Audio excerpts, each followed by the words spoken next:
really serious issues from around the world. How do you keep students from feeling hopeless instead of hopeful?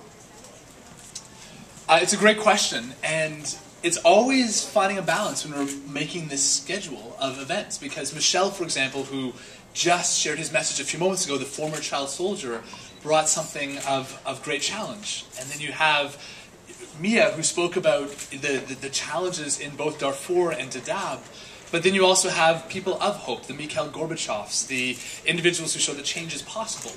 So we're of the belief that, and I know a lot of parents out there struggle with this question, how do you, and at what age do you expose kids to the challenges of the world? We're of the belief that if you're going to expose them to the challenges, you have to give them age-appropriate ways how to respond. So We Day, it's about education, yes, but it's about activation. So all these students, in addition to being here, it's, of course, free for them to attend. They earn their entry, the 1.7 million volunteer hours, the $4.5 million raised for 500 different causes. And through that, the schools use curriculum resources that we create every single week that teach about what's going on in the world and how do you act on it. From a local perspective, right in Vancouver or Prince George or Nanaimo or wherever they may be from, even students who joined us from Calgary and Edmonton who have come out en masse, to national issues, looking at First Nations engagement, Aboriginal education, to international issues, looking at the drought in East Africa. So for us, it's a mix of education and activation with very clear, simple ways they can get involved. And that's how We Day has now spurned the largest single day for collection of food, for food banks, Halloween for Hunger.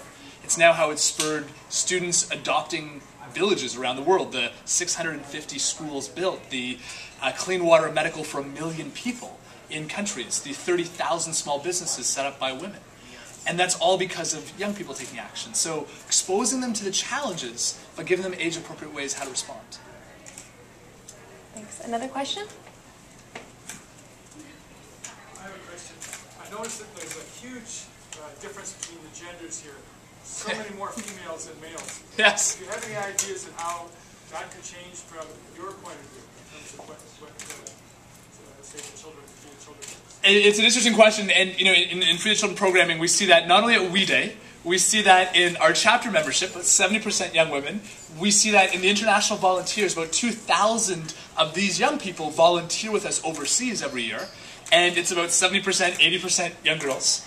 So this year, we made a very conscious attempt to put also male role models on stage, to encourage young men to also find their voice. So whether that be Michel Chikwenine, the former child soldier, or frankly Shaquille O'Neal.